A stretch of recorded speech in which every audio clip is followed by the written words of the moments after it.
Réduire deux fractions au même dénominateur dans des cas simples, c'est ce que nous allons apprendre à faire dans cette vidéo que vous retrouverez sur le site monclasseurdemaths.fr.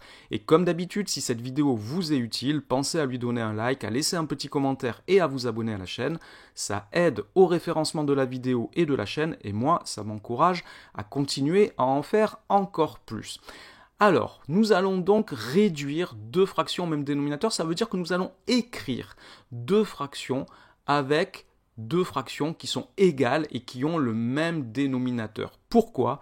Parce que pour comparer des fractions, ou pour les additionner, ou pour les soustraire, il faut commencer par les écrire toutes les deux avec le même dénominateur, parce que ce sont des choses que nous savons faire avec des fractions qui ont le même dénominateur.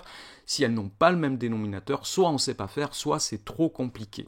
Et pour écrire deux fractions avec le même dénominateur, nous avons une propriété qui nous permet de déterminer des fractions qui sont égales à une fraction qui nous est donnée. Cette propriété, c'est la suivante.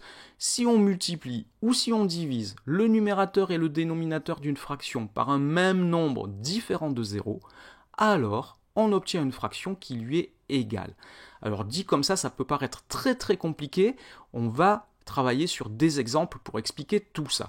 Et il va y avoir plusieurs cas, en tout cas il y a deux cas que nous allons étudier dans cette vidéo. Le premier cas, c'est le cas le plus général, c'est le cas qui va fonctionner tout le temps, même si ce n'est pas la meilleure solution. C'est que pour commencer à travailler, on a dit qu'on allait mettre les deux fractions avec le même dénominateur, il faut commencer par dire quel va être ce dénominateur. Il faut le choisir. Et on peut commencer par choisir comme dénominateur commun le produit des deux dénominateurs des deux fractions. Alors on va travailler sur des exemples et vous allez voir, ça va être beaucoup plus clair.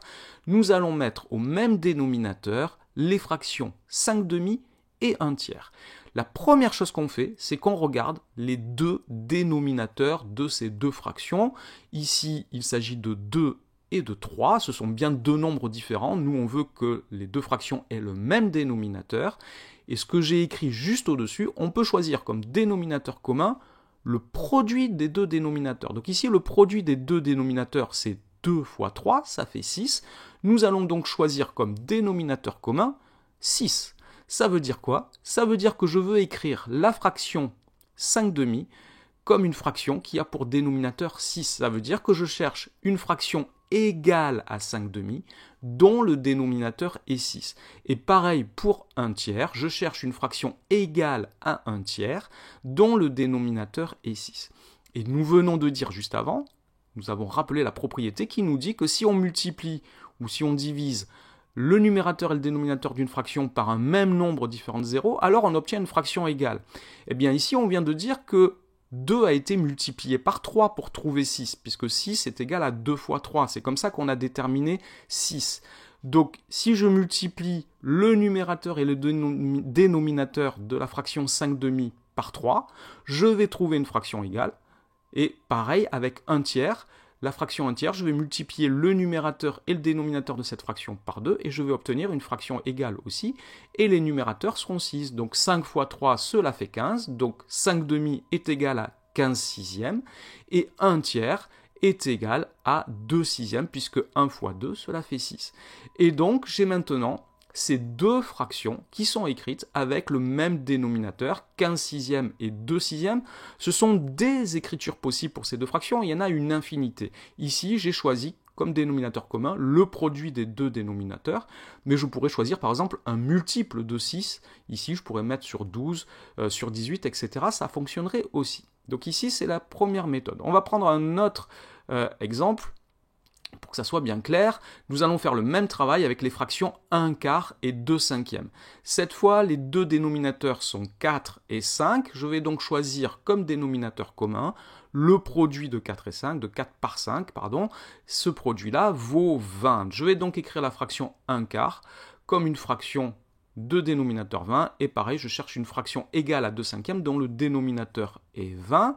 Nous avons dit que 4, il faut le multiplier par 5 pour trouver 20, donc je multiplie le numérateur et le dénominateur de 1 quart par 5, et pour 2 cinquièmes, 5, il faut le multiplier par 4 pour trouver 20, donc je multiplie le numérateur et le dénominateur par 4, une fois 5, cela fait 5, j'ai donc 5 vingtièmes qui est égal à 1 quart, et 2 fois 4, 8, j'ai donc 8 vingtièmes qui est égal à 2 cinquièmes, et encore une fois ici, 5 vingtièmes et 8 vingtièmes sont deux écritures possibles.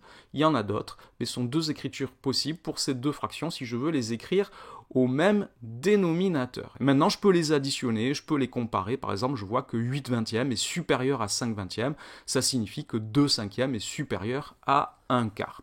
Donc ça, c'est la première méthode. Il y a une deuxième méthode qu'on va utiliser lorsque l'un des deux dénominateurs est un multiple de l'autre. Et dans ce cas-là, on va choisir le plus grand comme dénominateur commun. Alors là aussi, on va travailler sur des exemples. Voici le premier. Nous voulons mettre au même dénominateur les fractions 3 demi et 5 sixièmes. Donc comme tout à l'heure, première chose que je fais, c'est que je regarde les dénominateurs. Et ici, je vois que 6 est un multiple de 2, puisque 2 fois 3 est égal à 6. Je vais donc choisir 6 comme dénominateur commun, et ça veut dire que 5 sixièmes, je n'aurai pas besoin de travailler sur cette fraction, son dénominateur c'est déjà 6. Mais par contre, je veux écrire 3 demi, je veux trouver une fraction égale à 3 demi dont le dénominateur est 6. Donc je vais faire le même travail que tout à l'heure. Nous venons de dire que 2 fois 3 fait 6, donc je vais multiplier le numérateur et le dénominateur par 3. 3 fois 3, ça fait 9, et j'ai donc que 3 demi est égal à 9 sixièmes. Et maintenant, mes deux fractions sont toutes les deux écrites avec le même dénominateur qui est 6.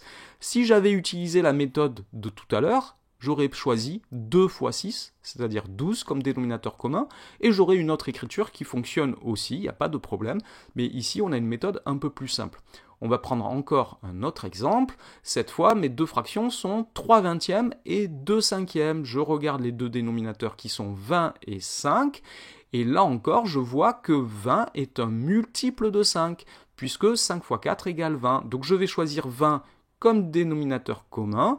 Je n'ai pas besoin de changer la fraction 3 vingtièmes, je vais la garder comme ça. Par contre, je vais chercher une fraction égale à 2 cinquièmes, dont le dénominateur est 20. Et pour cela, je vais multiplier le numérateur et le dénominateur de la fraction 2 cinquièmes par 4, puisque 5 fois 4, ça fait 20, 2 fois 4, ça fait 8, donc 2 cinquièmes est égal à 8 vingtièmes, et j'ai ainsi les deux fractions qui sont toutes les deux écrites avec le même dénominateur. Voilà donc ce qu'il faut savoir pour réduire deux fractions au même dénominateur. Nous sommes restés sur des cas assez simples où on voit facilement les multiples des nombres par exemple.